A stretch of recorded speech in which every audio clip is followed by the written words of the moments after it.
Welcome back to Focus on Frisco. Thanks so much again for joining us. Nancy Kerry is still here with me, and I'm Shannon Fallon, and very happy to see you guys.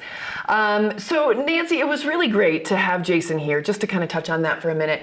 Really great to have Jason here, you know, seeing the collaboration and talking about the collaboration between the county and the town of Frisco. I think that's really important for the community to see. Yeah. You know? Well, it's really great. Government is most effective the more it works together with others. We all are working on similar ideas. You can leverage resources and come up, well, how did you handle that? How did you handle this? Right. Summit County is known for its collaborative nature among its government agencies, which was one real big draw for me coming here. And it's proved by this issue along with all the other. Yeah, I really like it. Good. Well, that's good. That's good to hear. Well, and it's easy. It makes it easier. You can be much more effective and much more efficient.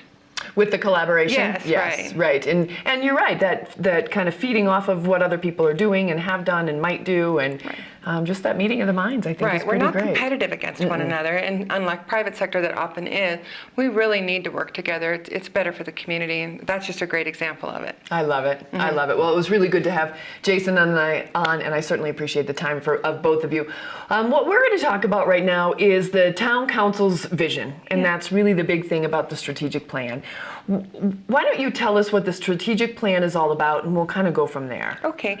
Well, I'm a big believer in strategic planning. It's not a plan that sits on a shelf. Really, that is just a document. Strategic planning, when it's most effective, is bringing everybody into alignment. Both the council's vision, the board of directors' vision, the manager implements their vision, and then every single employee and staff member from frontline all the way to the council, you're in alignment. And that's the point of vision. Is it really clear among all the employees what the council wants and what their priorities are? If the answer is yes, then they can be empowered and make those decisions on the fly and again be more efficient. So the clearer council is on their vision and what their priorities are, the more clear we are. And I think that's incredible. You know, to hear you state it that way makes, of course, total sense. You know, I mean, but I would imagine that in a lot of cases that it's not always that drawn out. And I like the idea that you're saying from staff to town council, because you do hear every once in a while that someone's confused about, well, what do they really want, and things like that. So this is kind of what you laid out to really make it a path.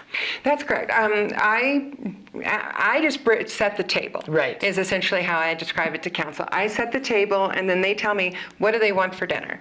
And so they came together, and I'm just going to hold up this, which I think we'll put on the slide later. You bet. This says the word vision on it, but every little word in here are the council's own words. What did they write down? And they just hot pen technique. What do they see for the future? How do they want to deliver that? Because first you start with a clear picture. Where are we going? What do you want to accomplish? And they had lots of wonderful words on there. Healthy communities, children, families, color, Main Street, 4 seasons, multi-transportation. So this laughter. Is their That's one of my favorites on there. They had lots of things, family and children. You could see that it became a very vibrant approach to the future. Right. And those are their own words, nobody else's. Nobody else's. And so once they set the table now, I mean, I set that table for them, but once they're clear on their vision, now we say, okay, how do we implement this vision? What are the actions and activities you want us to do to implement it? And I do think it's unique because many organizations sit around and do facilitated planning, but by the time they're done, they end up with a pretty document that sits on the shelf, and they don't necessarily get that done. And it becomes a list of tasks rather than an action-oriented plan. Well, what really caught my eye as I was reading through this document was that everything on there states 2019 and 2020, and there was nothing beyond it. And at first I was like, well, what? And then it all came clear, especially after the discussion I had with you, was it does not sit on the shelf. This is what we are taking action on today. So you don't want to take it any further out. No, because every 2 years there's an election. So I always refer to elected bodies really in their election cycle. So this election cycle ends in 2020, and there will be 4 new seats up for election. So that council needs to make sure that there's room for them and with their vision. So every time there's an election, vision. Within a month, you should have another planning session, do the same activity. What do you think? Make sure your words are on the vision, make sure your ideas, you just got elected, Right. are married up with those who are already serving, and implement their action over the next 2 years, and then the next 2 years. So although you have long-term vision and goals, you really are only going to be able to get done what you can in the next Right. year or two. Right. So let's get really focused on the short term and keep our vision on the long term. And I hope that this helps the constituency to kind of give that sigh of relief, because this is very refreshing to see. Oh, great. That yes, that this is, it's immediate. This is now. Yes. And I think that's a really refreshing way to approach it. Well, I think it is, thank you for that. I think it is helpful to staff as well. You know, when staff brings, bet. right, when Yeah. they bring forward ideas to the council and at the council meeting, council says, oh, that's a great idea, I like it. If they don't have a timeline to get it done, what do we mostly do? We do everything that's time-oriented Right. first. So I make sure there's always time. You'll notice throughout the plan, there's nothing without a timeline. Yes, and I did notice that. I mean, literally everything in it has a timeline Yes, on it. Yeah. right. So when the 5 kind of pieces to the vision Sure. are thriving economy, inclusive community, sustainable environment, quality core services, and vibrant recreation.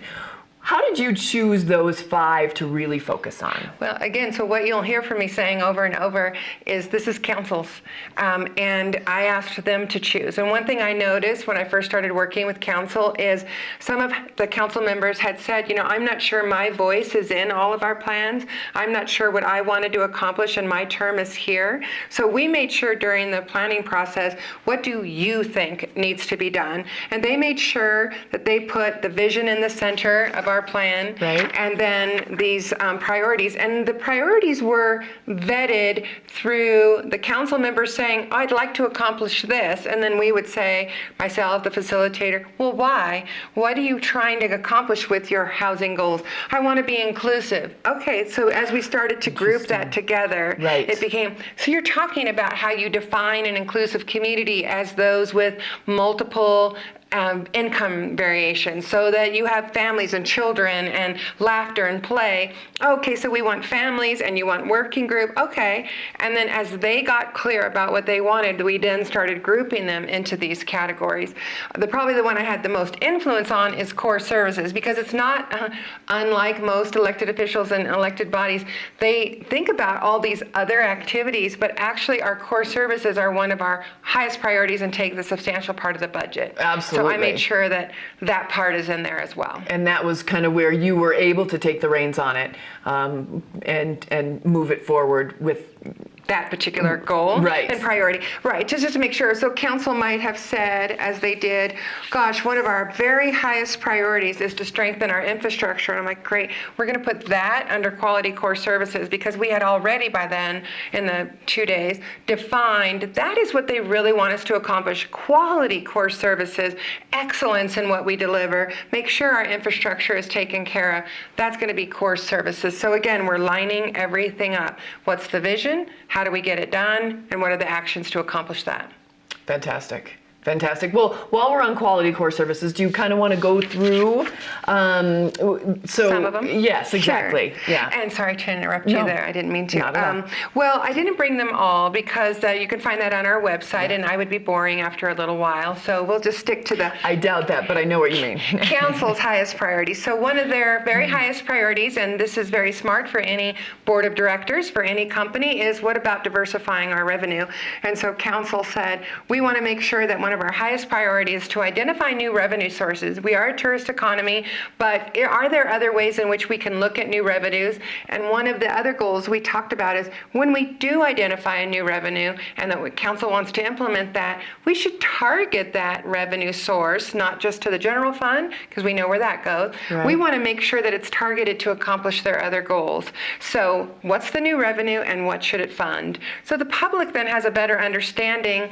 If, for example, there's a lot of discussion going on about nicotine and nicotine taxes, things like that, well, that might go to fund a specific criteria that the community is interested in, community needs, community assessment. So the community can always see, oh, I'm being asked to pay more for this, but it's going for that, or where they're reducing services over here, but it's because their priority is over there. So if the community can see the connection between what we're accomplishing, it'll help them get behind those as well. Well, I think you're right. And how do you do that? How do you allow the community to see the connection? Because I always feel like there's a little bit of a stopping point where they go, well, these services just got cut, and then it just goes off. So when you're talking about these quality core services, which are the basis of every town, every city, how do you let people know functionally if they don't show up to council meetings? Well, that is always a difficult thing with local government. I am a big believer, and you'll see it actually in the quality core services elsewhere in the plan.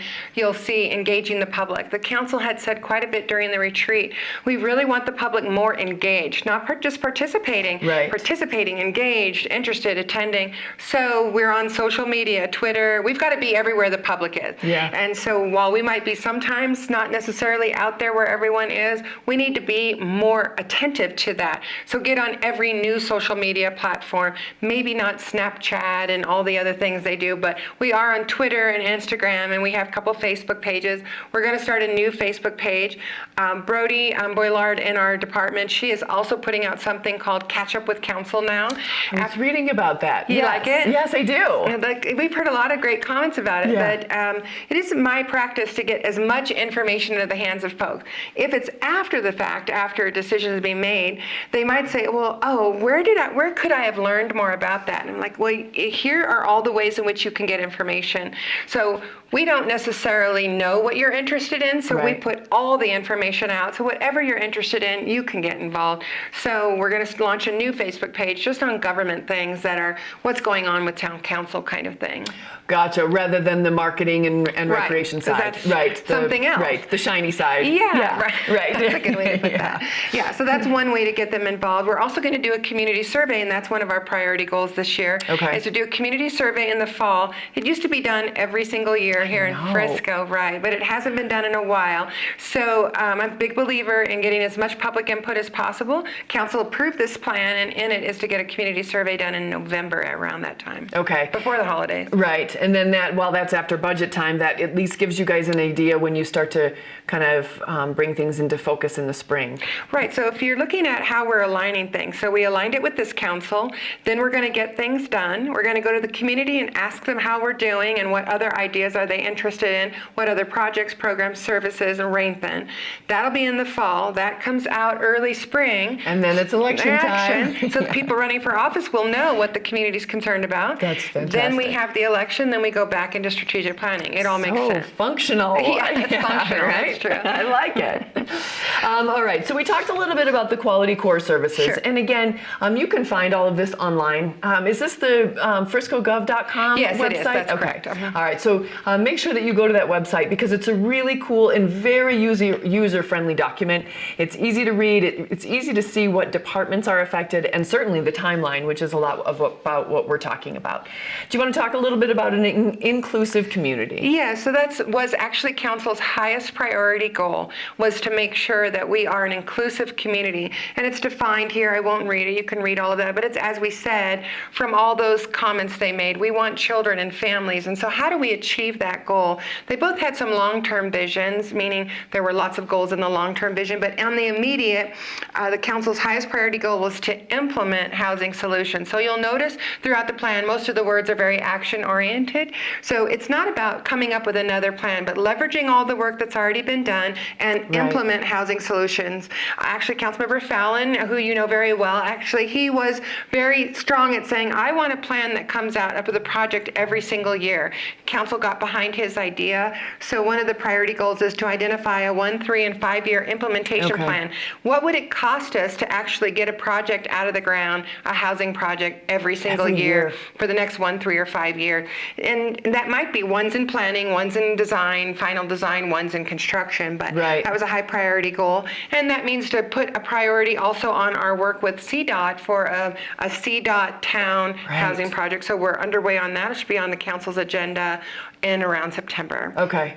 And so multiple other goals was look at the housing deed restrictions, and we have that on the council agenda actually tomorrow. Right. No, it was on last Tuesday's meeting, sorry, and it'll be back again August 13th.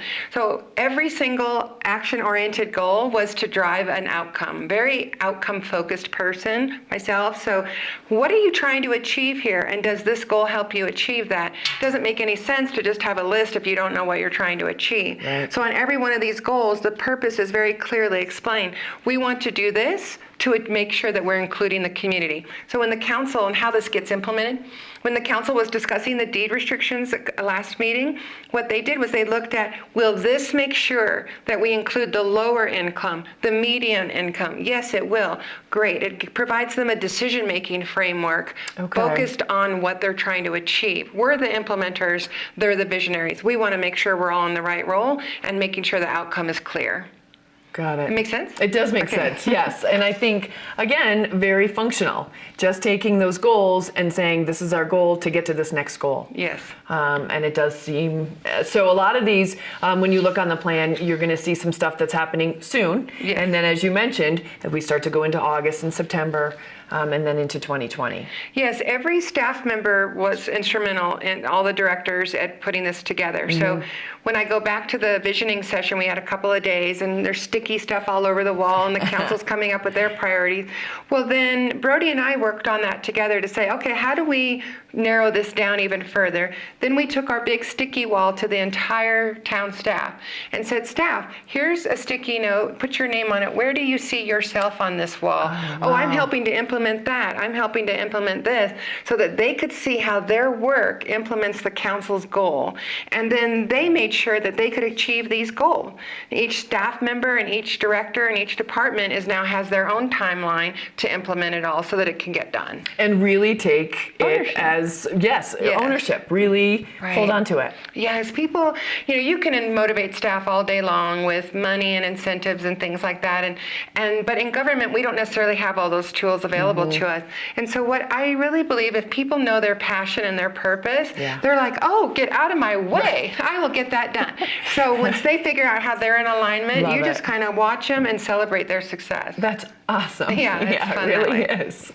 That really is. Sustainable environment. And, that kind of, I think that probably has something to do with an inclusive community, because this community tends to be pretty focused on, whether it's the families or the singles or things like that, really focused on having a very solid and sustainable community. Well, absolutely. I've been an environmental person for many years, because in running the government, it is not which comes first. I heard that a lot over the years, the economy or the environment. Actually, the economy has to succeed in order for the environment to succeed, because government only makes its money when business is doing well and housing is doing well and the economy is okay. Then that money funds all the environmental projects that aren't necessarily, they have a business purpose, but businesses aren't going to necessarily pay because they can't sell a product out of that per se. And so the government has to take the lead, and in order to do that, we have to sustain our businesses, because both go together. So one actually isn't in front of the other. They're really equal. They have to succeed together. If we had a terrible environment, nobody would be coming up here to go skiing. So both go together. Well, the council also said of their 5 highest priority goals between housing, quality core services, all of that was adopt and implement the climate action plan. So they already adopted, on the same day they adopted this plan, they adopted the climate action plan, and now they're working to implement it. We've already brought forward several ideas. We're bringing forward the plastic bag fee proposal that helps to implement this. We're increasing the amount of waste we're going to collect. We're increasing our waste collection days. So everything driving towards making sure we sustain our environment for the long run. I think that's fantastic. Now, I was not able to be present for the barbecue challenge, and I haven't talked to anybody about that in terms of the reduction of waste, but I know that was a high priority early on. It is, and in fact, in this year's strategic plan, we have another goal is to implement a policy that make all events in Frisco zero waste, and so that's going to be a high priority goal. Huge. That's huge. Yeah. And Vanessa is working on that in our communications department. So at the barbecue festival, you saw everywhere you went the little tents to help you put your different kinds of food waste and scraps and where it went, and they did a great job, and everybody was being incentivized over here to this location rather than just the landfill. So having a policy that says our town has lots of events and we're going to make them all zero waste, we're working on that right now and figure out how we can assist event producers to make sure that happens. That is exciting. Yeah. That's the benefit of having goals and action-oriented goals. And being able to look at them. And as you said, that action-oriented goals, it's not 6 pages of stuff about, sustainable environment. It is concise. This is what we can do, and this is how we can get it done. That's right. And that's exciting. Yes, and win.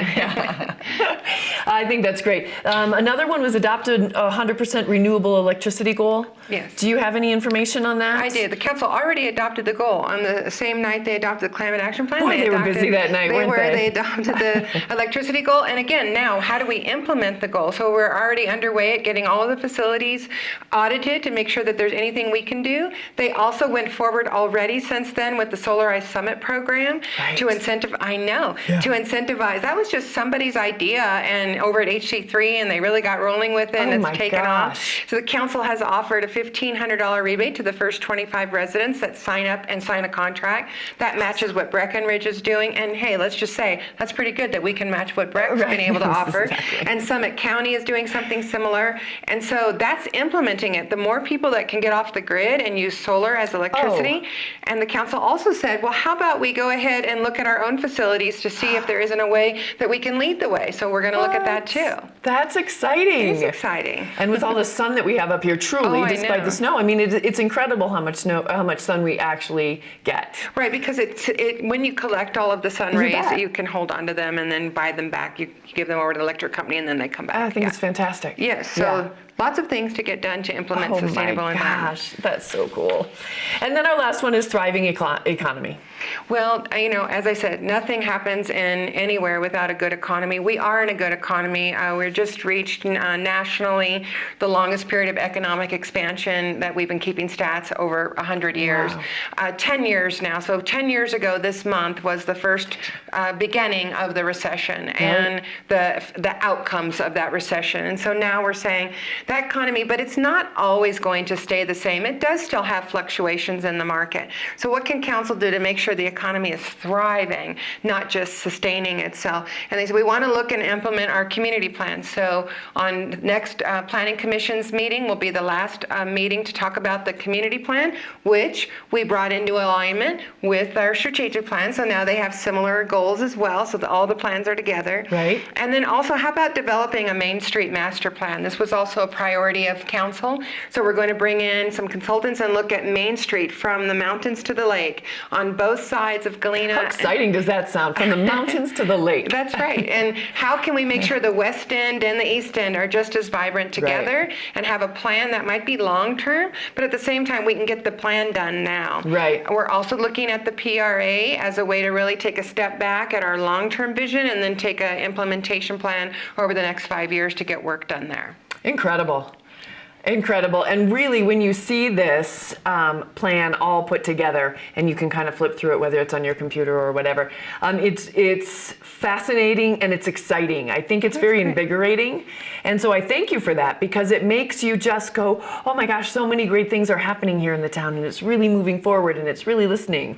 And I think it really parlays all of those things. Well, thank you for saying that. It's really the council. They came together as a group. You don't get to choose your elected officials every time who you work with on your team. Right. But they came together as a team, and they spent a couple of days saying, we really want an action-oriented plan. They knew that that's what I was interested in as well. I like to get things done. Yeah. And they came together and said they were very clear about their priorities. They became clear on their vision, and then we got clear about how to get it done. So everything's in alignment, and the credit really goes to them for doing a good job at saying, this is what I'm most concerned about. And elected officials get asked to do 100,000 things. They cannot do it all, but they can get very clear about, these are our highest priorities, this is next, and this is the next one. And of course that changes throughout, time. Absolutely. And I think it's important for the constituency to understand where they're coming from on this and what they're doing, because as you mentioned, as elections come up, I mean, it becomes a reflection of what the community wants. Oh, right. I absolutely agree that the community, I care most always about, how do I help the public understand what it is we're doing doing for them? How does that street light get turned on? The trash gets picked up, the streets are cleaned after barbecue. How did all of that happen miraculously? How did all of that happen miraculously? Well, it doesn't happen with a miracle. It's a bunch of public works people out there working very hard, right, to clean up. But how do they know what to celebrate as a town if they don't know what they want to accomplish? So they know who they elected. They know what the elected wanted to get done. Now they're seeing it's going to get done. And they can say, this is what we're working on. This is where our tax revenues go. We believe in this, or hey, we want to change. And they can get very involved at saying, next council, we really like something different. Council, make sure you pick this priority. When you have an action-oriented organization, you'll know it'll get done that way. I love it. Yeah, well, I love it too, so it's fun. I know. You can tell by the way that you talk about it and in your eyes. So I want to remind everybody that you too can be involved in this. Town council meetings are the second and the fourth Tuesdays of every month. That being said, I know that July 11th, 9th, excuse me, yes, Tuesday, July 9th, there's going to be an off week because the town council chambers are being redone. Is that correct? Right, that's correct. How exciting. That is exciting. It's not a complete remodel. Right. What it is we really want the community to get more engaged. So there's new technology coming in. Each council member will have their own podium and their own monitor to be able to look at presentations. They can have the work sessions will be at the same place as the council meeting, so the community can come in. Wow. Yeah, they can do presentations. They'll have digital screens. There'll be sound out in the lobby for larger meetings. Oh my goodness. We'll be able to film it on certain kind of special topics and upload those to YouTube until we ever go on TV. But people will get the whole goal. Everything is about the goal is to get that inclusive community where they feel part of the process and figure out, oh, I want to weigh in on that, or I want to see how they came to that decision, or I want to read the minutes. They'll be able to participate a little bit easier, hopefully. You bet. That's one of the goals. So it's the dais that was custom designed by our own Keith Belusi from Public Facilities. Right. He's going to cut it down and bring it in. Oh my gosh. The podium, and then the digital has installed some new carpet. That's outstanding. Yes, it's going to be great. Right. So when you come into town hall and things are a little awry for the next couple of weeks, I guess you're good because there will be a town council, one last in June, and then it's going to start moving in that direction after that. Right. Yeah. June 25th, which this is the day before that when we're filming this today. So June 25th is the last council meeting. Probably will have happened by this gets out. And then the next council meeting is July 23rd. Okay. So come to that meeting. The community plan is on for adoption. There's a lot of other interesting topics on. Every council meeting, there's a lot of interesting topics on. I mean, it really is. This is such an exciting time. Yeah, well, great. Thanks for that. It helps because, everybody wants to have meaning. So if this is helpful to you and you're reading it and it says, oh, this sounds like I know more about what the council's doing, that's really a good sign. I think that's a key. Okay. Yeah. Oh, Nancy, thank you so much. I really appreciate your time. Even based on this, I know that there's a lot going on in your world. So I do thank you for spending some time with us today. I think it's important for everybody to see what's going on. Well, I love it. And so the more I can be available, I'll go to groups. I'm scheduled for Rotary or Chambers. I mean, anything I can go to help explain so people will go like, oh, if you want people to get involved, they want to know where they can help, right? Yeah. And so if they know, oh, I can help on this activity, I want to be involved, I think they'll get more involved that way. So keep that in mind, everybody who's watching out there. Get involved. I mean, Nancy, this is a direct invitation. From Frisco's town managers. Get involved, understand what's going on, and I agree. Once you understand and really feel a part of it, it just moves everything forward that much more quickly. Well, thank you for having me. Yes, I really appreciate it. And thank you so much, Nancy, for joining us today. I appreciate it. And thanks to Jason Lederer, who was able to stop in and really talk about the collaboration and what has happened up there with the 10-mile path. On behalf of the town of Frisco, I am Shannon Fallon. Thanks, everybody, for joining us today and everybody behind the scenes who was able to put this together. Look forward to seeing everybody again next month, and get out there and have some fun.